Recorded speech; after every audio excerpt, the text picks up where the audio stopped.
Chapter 12, read by Chris Gorringe. Alice's Evidence. "Here!" cried Alice, quite forgetting in the flurry of the moment how large she had grown in the last few minutes, and she jumped up in such a hurry that she tipped over the jury box with the edge of her skirt, upsetting all the jurymen onto the heads of the crowd below, and there they lay, sprawling about, reminding her very much of a globe of goldfish she had accidentally upset the week before. "Oh, I beg your pardon!" she exclaimed in a tone of great dismay, and began picking them up again as quickly as she could, for the accident of the goldfish kept running in her head, and she had a vague sort of idea that they must be collected at once and put back into the jury box, or they would die. "The trial cannot proceed," said the king in a very grave voice, "until all of the jurymen are back in their proper places. All," he repeated with great emphasis, looking hard at Alice as he said so. Alice looked at the jury box and saw that, in her haste, she had put the lizard in head downwards, and the poor little thing was waving its tail about in a melancholy way, being quite unable to move. She soon got it out again and put it right. "Not that it signifies much," she said to herself. "I should think it would be quite as much use in the trial one way up as the other."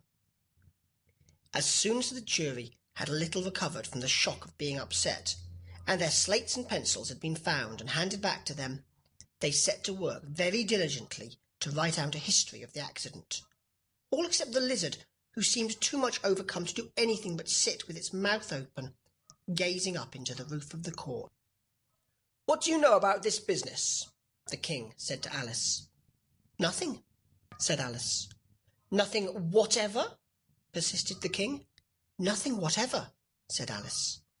"That's very important," the king said, turning to the jury. They were just beginning to write this down on their slates, when the white rabbit interrupted. "Unimportant, your majesty means, of course," he said in a very respectful tone, but frowning and making faces at him as he spoke.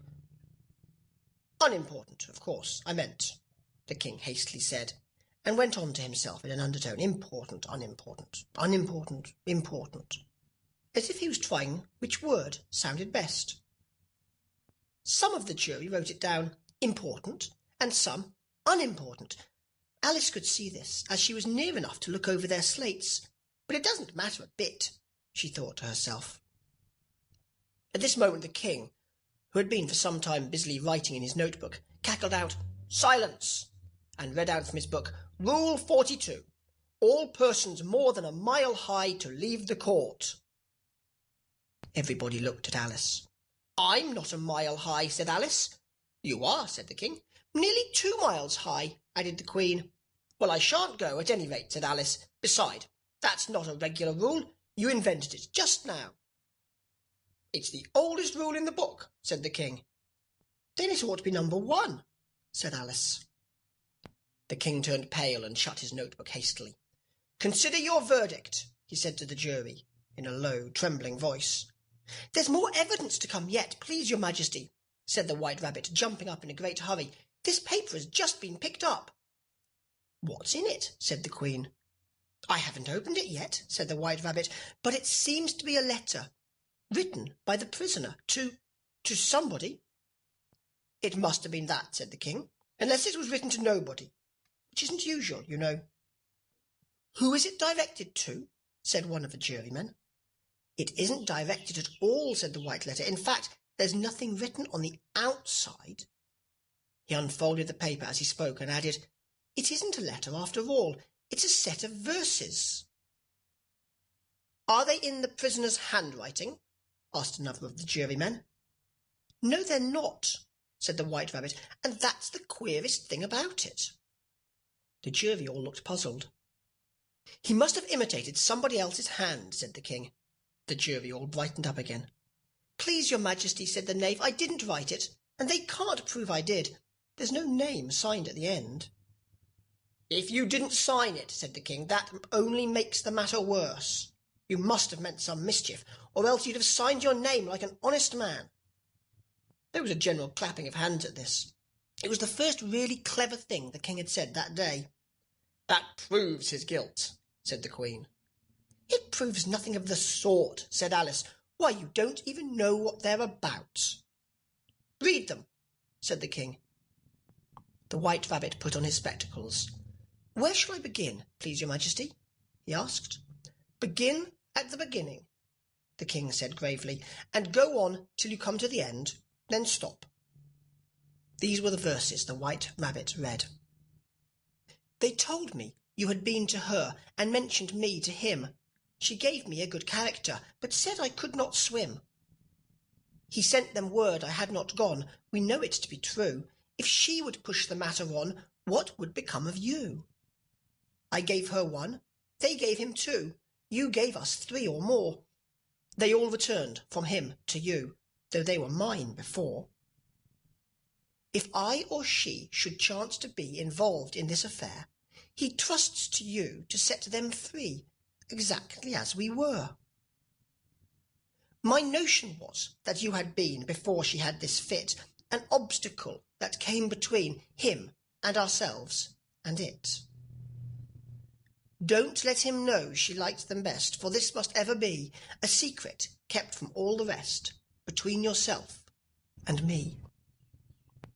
"That's the most important piece of evidence we've heard yet," said the king, rubbing his hands. "And now let the jury, if any one of them can explain it," said Alice. She had grown so large in the last few minutes that she wasn't a bit afraid of interrupting him. "I'll give him 6pence. I don't believe there's an atom of meaning in it." The jury all wrote this down on their slates. She doesn't believe there's an atom of meaning in it. But none of them attempted to explain the paper. "If there's no meaning in it," said the king, "that saves a world of trouble, you know, as we needn't try to find any. And yet I don't know," he went on, spreading out the verses on his knee, and looking at them all with one eye. "I seem to see some meaning in them, after all. Said I could not swim. You can't swim, can you?" he added, turning to the knave. The knave shook his head sadly. "Do I look like it?" he said, which he certainly did not, being made entirely of cardboard. "All right so far," said the king, and he went on muttering over the verses to himself. "We know it to be true," that's the jury, of course. "I gave her 1, they gave him 2. Why, that must be what he did with the tarts, you know." "But it goes on, they all returned from him to you," said Alice.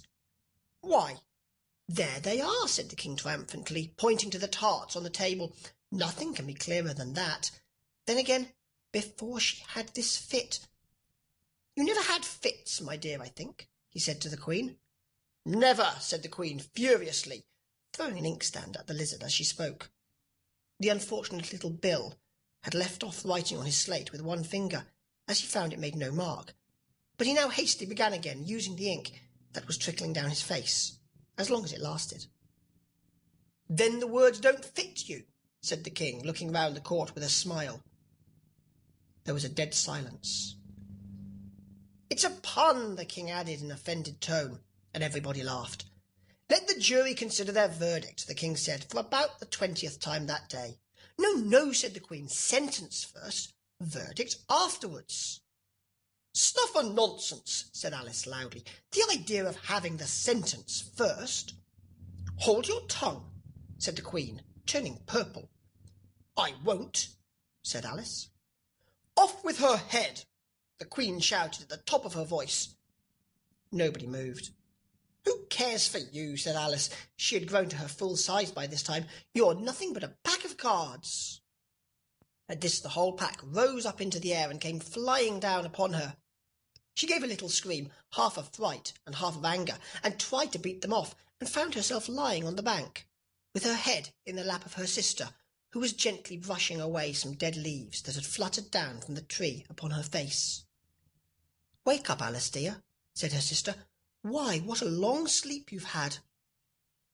"Oh, I've had such a curious dream," said Alice. And she told her sister, as well as she could remember them, all these strange adventures of hers that you have just been reading about. And when she had finished, her sister kissed her and said, "It was a curious dream, dear, certainly. But now run into your tea. It's getting late." So Alice got up and ran off, thinking while she ran, as well she might, what a wonderful dream it had been. But her sister sat still, just as she left her, leaning her head on her hand, watching the setting sun, and thinking of little Alice, and all her wonderful adventures, till she too began dreaming after a fashion. And this was her dream. First she dreamed of little Alice herself, and once again the tiny hands were clasped upon her knee, and the bright, eager eyes were looking up into hers, and she could hear the very tones of her voice, and see that queer little toss of her head to keep back the wandering hair that would always get into her eyes. And still, as she listened, or seemed to listen, the whole place around her became alive, the strange creatures of her little sister's dream. The long grass rustled at her feet as the white rabbit hurried by.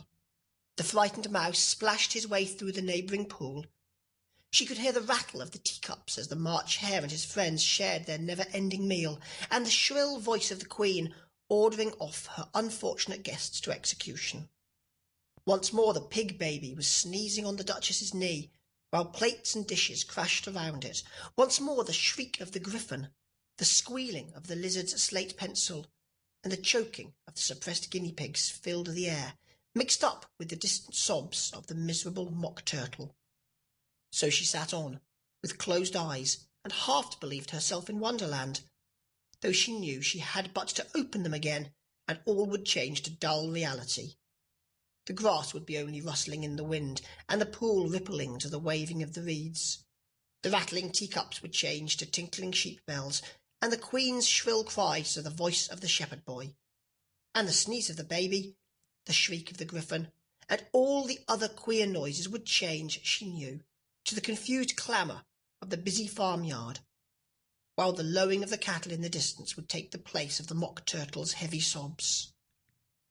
Lastly, she pictured to herself how this same little sister of hers would, in the after-time, be herself a grown woman, and how she would keep, through all her riper years, the simple and loving heart of her childhood, and how she would gather about her other little children, and make their eyes bright and eager with many a strange tale, perhaps even with the dream of Wonderland of long ago, and how she would feel with all their simple sorrows, and find a pleasure in all their simple joys, remembering her own child life and the happy summer days.